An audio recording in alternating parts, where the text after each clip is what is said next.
Tanking is a popular team-building strategy in the modern NBA.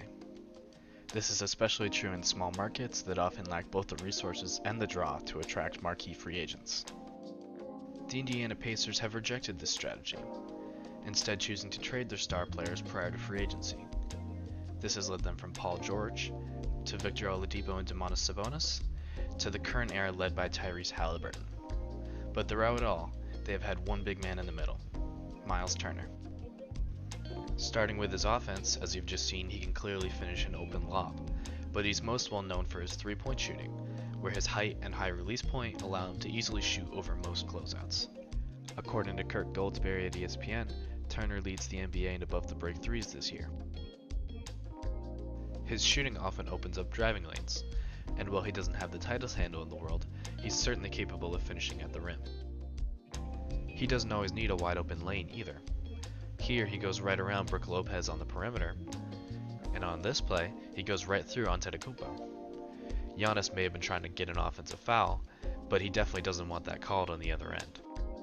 Turner has some ability to finish in traffic, but his efficiency is much better inside the restricted area and from the three-point line. His screening can be inconsistent, occasionally failing to generate enough separation. Here on a strong rescreen, he rolls hard to the rim, going up strong and drawing a foul on Giannis.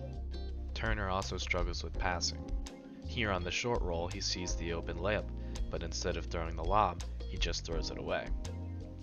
On this play with an offensive rebound, he sees the open corner three, but tries a no-look pass and throws it away again.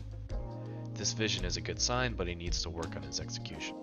Meanwhile, Halliburton's passing is pretty good. Myles Turner also struggles with offensive rebounding and post-ups. While he is strong enough to power through mismatches, he often struggles with anyone his size or strong enough. Here, James Harden stymies him fairly easily. Still, with his three-point shooting and rim running abilities, he's an overall valuable offensive player. But where Turner really makes his money is on defense, especially at the rim. Here, playing drop coverage, Buddy Hield gets caught on the PJ Tucker screen.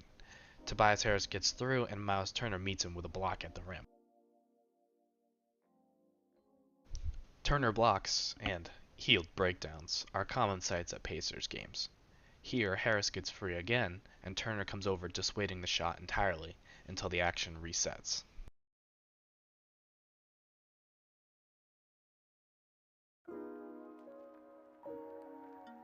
This rim deterrence is a sign he's one of the best rim protectors in the NBA. Here, 3 different Bucks avoid challenging him, before a 4th settles for a floater. While his rim protection numbers are elite, he sometimes chases blocks. This can lead to him falling for pump fakes and fouling with his off arm when just contesting would be the better play. But Turner can defend on the perimeter too. He has active hands, and his long legs and arms allow him to stay in front of much quicker players.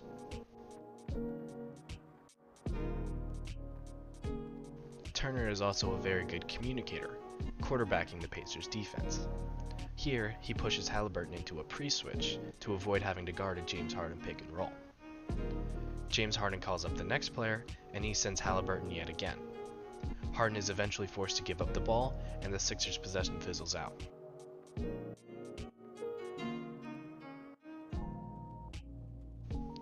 Turner mostly plays drop coverage, which is a concern against pull-up shooters, especially in the playoffs. These coverages aren't just because of Turner. Here he comes out to the perimeter to stop a Lillard pull-up 3, Lillard hits the pocket pass, and Hield rotates into the paint, but he offers no resistance against Nurkic.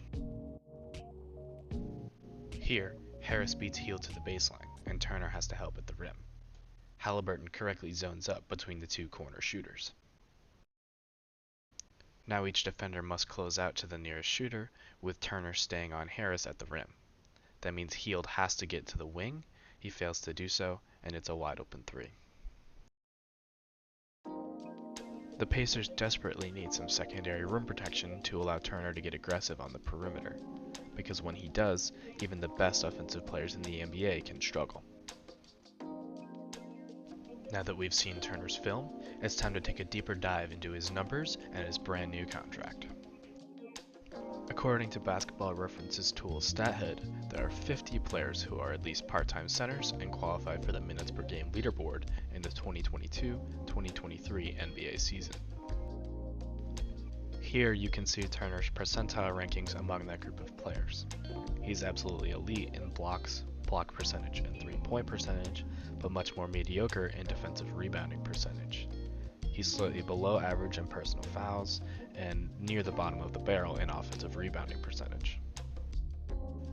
Those all track with what we saw on film, especially offensive rebounding, where he's usually stationed on the perimeter, limiting his opportunities. His scoring stats also look pretty strong.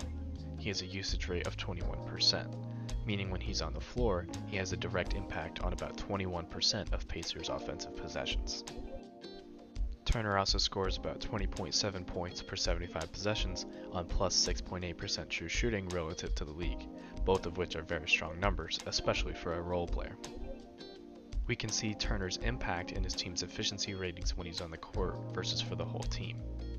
The Pacers score more points per possession when he's on the court and give up fewer. He has a net rating of plus 9, and his team has a net rating of minus 1.8. You've probably heard that the NBA is on pace to set a new record for offensive rating this year. So we'll also compare his numbers to the league average for the current year to get a more fair assessment. Once again, Turner's impact on the Pacers is obvious. Now, some of these numbers might be exaggerated because of all the other offensive players around him and the relative lack of defensive talent on the roster. He's also unlikely to improve on these numbers unless he expands his role and dramatically improves both his playmaking and his dribbling. Even so, he's still extremely effective in his role and would be very valuable to any contending team. Now let's talk about his new contract.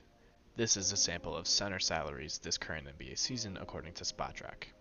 Now, Turner was never going to get paid at the star level of Ayton or Adebayo, but he is younger than Horford and he's a better two-way player than Vucevic, Allen, and Capella.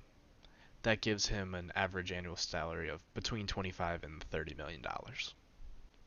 But the Pacers had over $20 million in cap space for the current season, allowing them to get tricky.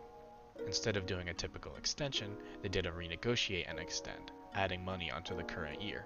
By giving him $17 million now, it's only going to cost about $20 million a year for the next 2 years. That's great value for the effectiveness he provides. It's also a great deal for Turner. He gets $17 million in cash up front, and he also gets $60 million over the next 2 years, which is much more than he would have gotten on the free agent market. They did give up most of their cap space for this trade deadline, but Turner will be more valuable to this team than any picks they would have gotten in return.